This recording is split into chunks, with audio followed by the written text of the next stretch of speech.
Dear colleagues and friends, we have discussed in our lecture 2 three principal offences. Today we are going to discuss two connected offences. So these two connected offences covered under section 330 and 333 of Proceeds of Crime Act 2002. These offences carry a maximum penalty of 5 years imprisonment and or unlimited fine. Let's talk about section 330, the failure to disclose. Committing a section 330 offense, this section applies only to people who are in a regulated sector. So it is relevant for those who are involved in acting or arranging for others to act as a trustee of an express trust or other similar vehicle, or managing client monies or assets such as in probate work. Dear friends, the offenses, especially this offense, is committed where the following conditions are met. And what are those following conditions? Number one, a person knows or suspects or has responsible grounds for knowing or suspecting that another person, meaning any person, not necessarily your client, is engaged in money laundering. Number two, the information or other matter on which their knowledge or suspicion is based came to them in the course of a business in the regulated sector. And number three, they can identify the money launderer or whereabouts of the laundered money, or have information which may assist in locating them or the money.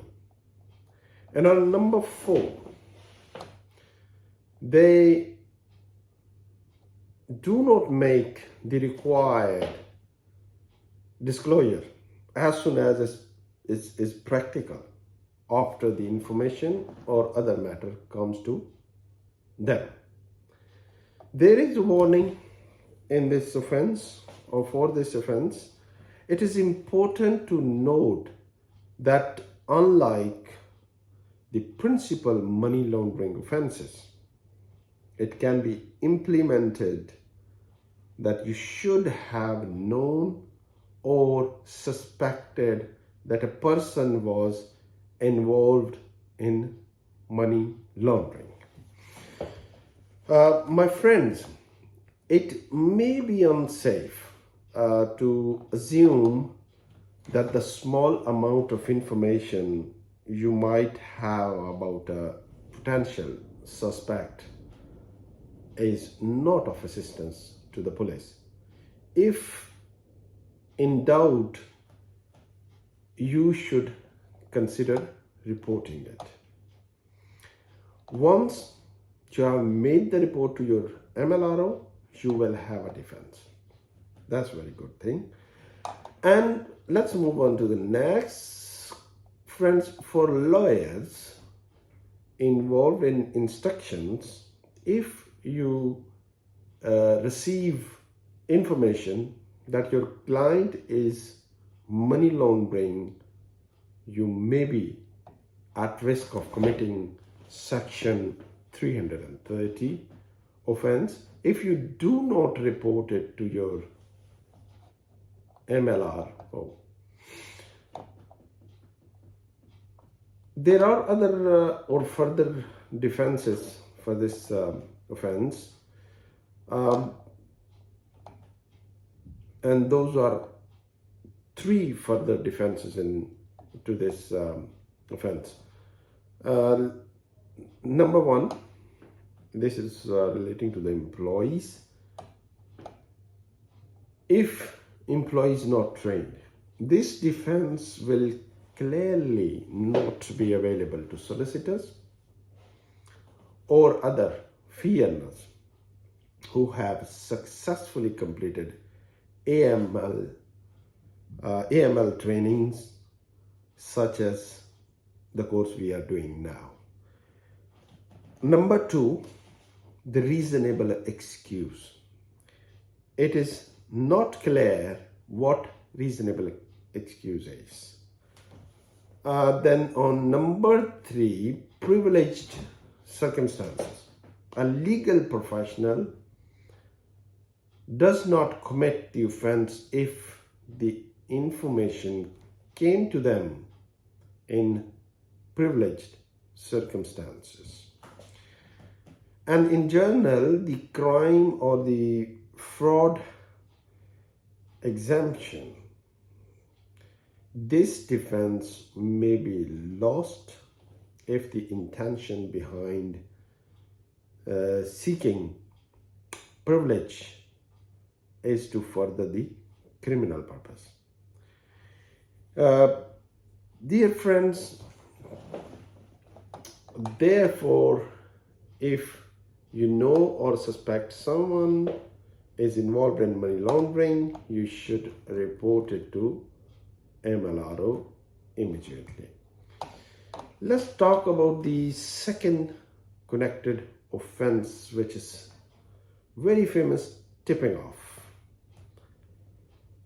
Tipping off section 333 is the second connected offense in relation to money laundering in Proceeds of Crime Act 2002. Friends, it is important for lawyers to understand how the tipping off offense works. A person commits an offense, means tipping off, if, number 1, they know or suspect that a disclosure to the MLRO or National Crime Agency has been made, and number 2, they make a disclosure which is likely to prejudice any investigation which might be connected following the disclosure referred to in point above 1. Friends, the offense does not require intent to tip off, means revealing information accidentally would be sufficient to constitute an offense. If we'll talk about a practice point wise, lawyers might commit a section 333 offense by informing a client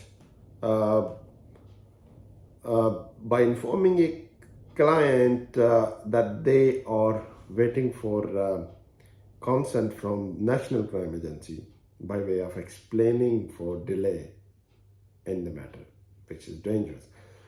If you are suspicious about money laundering, you should report to your money laundering reporting officer before speaking further to your client.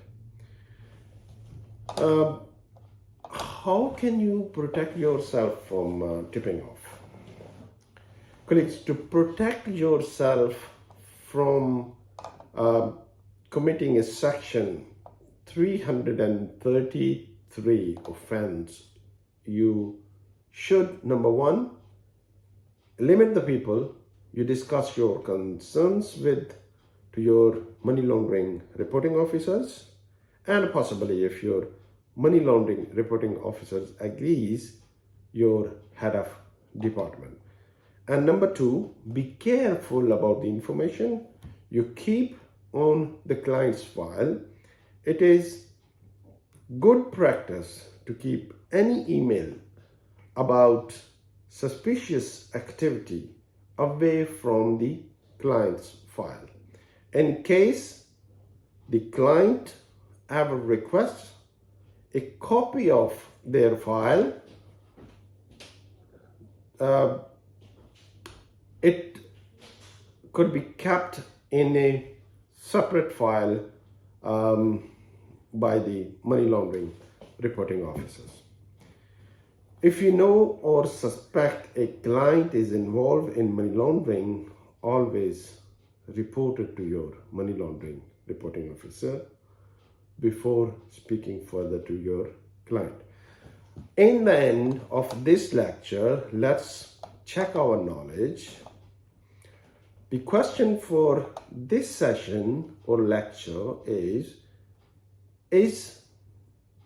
the following statement true or false? And what is the statement?